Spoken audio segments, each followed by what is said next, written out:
Okay, people, we're back with another new Randuke Map video. In this video, I will be taking my random map generator for Duke Nukem 3D I have made called Randuke and make another map in it. I will show off it while it's making the map. I will show the map off in the level editor, and then I will play the map at the end of the video, hopefully. Or play part of it, at least. I don't know if I can do all of it. We'll see. Let's see how we set this thing up. Okay, randuke.exe. Gonna make this about, I don't know, 8 rooms long like last time. No random structures. And watch it actually build the map. This is the 8th Randuke map I've built with the map generator. And tonight I have to back up these maps because there's one in particular I want to keep because it's a really fun map. And Randuke made it, and I love that. Now, Randuke's a pretty cool program. It's based off of another program for Duke Nukem 3D called Joiner, which took prefabricated maps and made a 3D maze out of them, randomly. And you had to navigate the maze, and then you had to reach the exit switch. It didn't put in items, monsters, or weapons, and the rooms are all very basic. So I modified the prefabs in this heavily to make it, you know, do real architecture, real doors, actual levels that seem like in a city. I mean, they're not nearly as good as even Duke Nukem 3D and the original levels, but they are decent. And that's the best I can do because I'm not a very good mapper, and Duke Nukem 3D has an extremely unuser-friendly editor, which makes it very difficult. The editor is really hard to use. The key commands are really, really tricky to learn, and you have to do a lot of weird things in it, like when you want to move around your pointer, you got to right-click and hold it down. It's just a really bad editor to use, and I had to use it to build these prefabs for the map generator, and it wasn't easy, so I didn't do exactly a great job because I wasn't used to the editor, but I think I did a decent job. I mean, there's a few problems. The only big bug I can see is that the doors sometimes break, causing a little bit of clipping problems here and there with the swinging doors I threw in.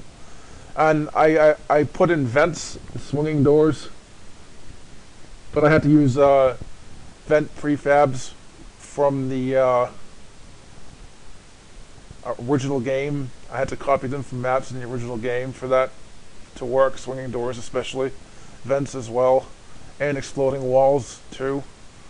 So yeah, I did a lot of work with this thing to make it an actual random map generator for Duke Nukem 3D. Now there's one big caveat with this random map generator. If you haven't actually seen my previous videos on it yet, you wouldn't know that it requires a Duke Nukem 3D mod to play the levels. That's because I designed it for that mod, because I love the mod. It's basically a Duke Nukem 3D Blood and Shadow Warrior crossover mod without levels done yet.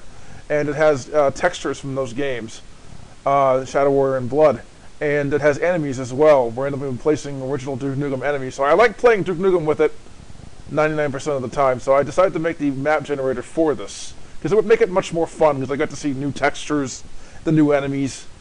The new textures are really important. There's lame Duke textures it uses, so it feels better, actually, for me anyway. At least in my own opinion, I think it feels much better than like normal Duke Nukem 3D, because lame Duke textures add a lot to Duke Nukem 3D, I think. They look much better than normal Duke Nukem 3D ones. The one I actually want to save, the map I want to save, is a level that used lame Duke textures quite well. And I like that. So, okay, that's the end of the design section of this. Now we're going to go into the level editor and actually look at this map. Okay, we're in the level editor that comes with eDuke32, my favorite Duke Nukem source port. This level editor is called Mapster32. It runs in Windows, but it's basically the same thing as Build. It's just a Windows port of Build, really, with some new features. We're going to look at the map that Randuke just made, and it looks okay-ish. I don't think this will be a great map, but we're still going to play it. Like I said I would do in the last update. I said I'd play the map despite it being not so great. In this case, we'll see how good this map is. Starts indoors this time, which is interesting, and starts with some easy enemies in the first few areas, which is nice. Actually, this doesn't look that bad. I was wrong. This looks like a good map, but it has a drone in the first room. That might be a little bit tricky. And then you get to this area, which has... looks like it's got a hive here with alien eggs all over the place. I put those in to fit the game better. And there's also a Duke Burger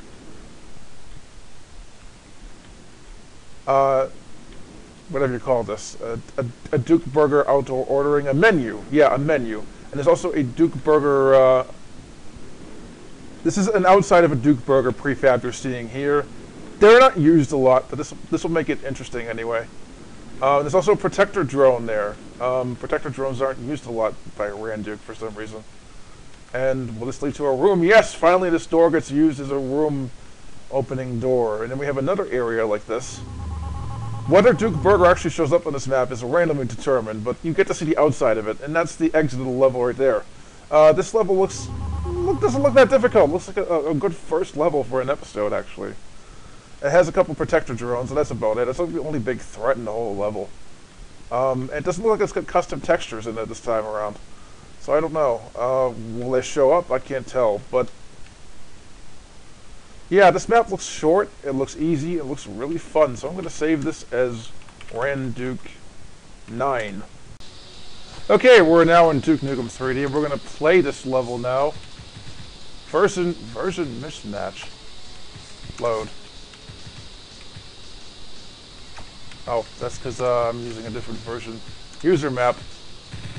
We're going to go down to Randuke9.map.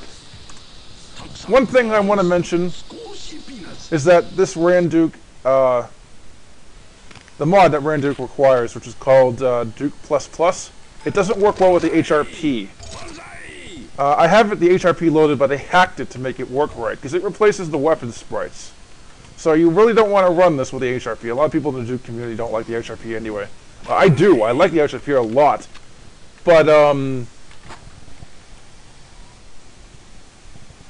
just want to say this mod, Duke++, doesn't work with the HRP at all. Period.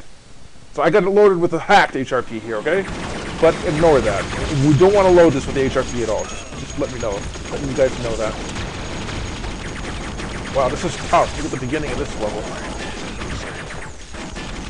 You gotta kill a tank with the Uzis. This is difficult. So I said this would be easy. I was kind of wrong, I guess. I'm playing this Lo Wang again, people. I like playing this Lo Wang. These are the hilarious one-liners. Even though some of them are Duke Nukem one-liners. I gotta turn on the option to remove those one-liners, but I'll do it in the next update, okay? I don't want to do it now. It would take too long, people. It would take too long to figure out where it is. But I will do that. I know it's kind of annoying to have Duke Nukem saying things when it's supposed to be Lo Wang, but whatever.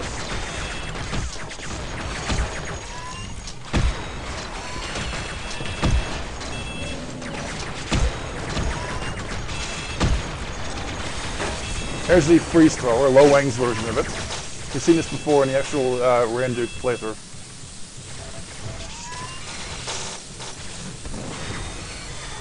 The Randuke playthrough I did on this channel, the first one, had this weapon showed off pretty well. It's basically the freeze thrower plus new sprites.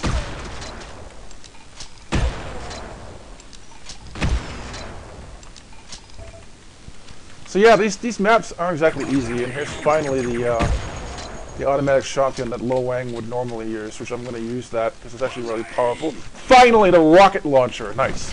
And we can get to blow up crap a lot more. Rocket launchers are always fun. So our one-liners like that, I love that one-liner.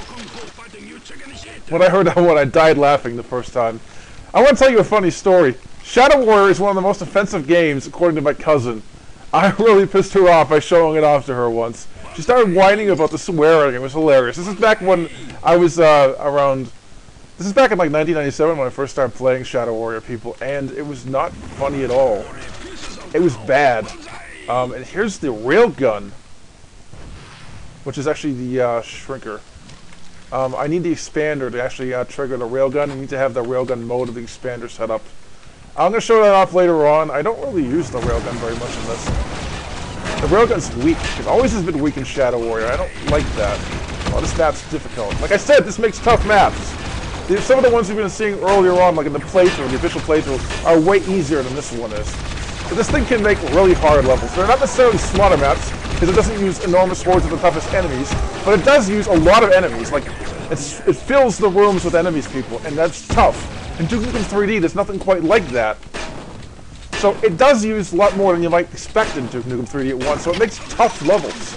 And I like that. I like hard levels. I'm a huge fan of Doom slaughter maps like Hell Revealed and things like that. I made my own, actually, for years. Of course, no one liked them. It's a long story, but I've made my own slaughter maps, people, and I've made ones that are harder than anyone else's. That's another story, which is also true.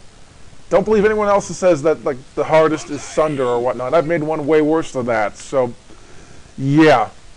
But I love maps like that. I love insane maps. So this helps make it more fun to me, having more enemies. I don't hate hordes of enemies. I like them. I'm different from most people who despise that crap. Most people hate that stuff in the Doom community. I love it. I'm the exact polar opposite of your average Doom player, because I can handle it, and I can enjoy it. And seeing hordes of enemies in this is pretty cool. This is actually good for making tough levels. I mean, I wouldn't call them slaughter maps just yet, and improving it so they would be slaughter maps. I don't think I can do that, but I've tried. I put in all the enemies I can stick in the prefab, so maxed out the enemy count and everything. And swarms of enemies do teleport in a lot in this, and yeah. Okay, that's the end of the level, people.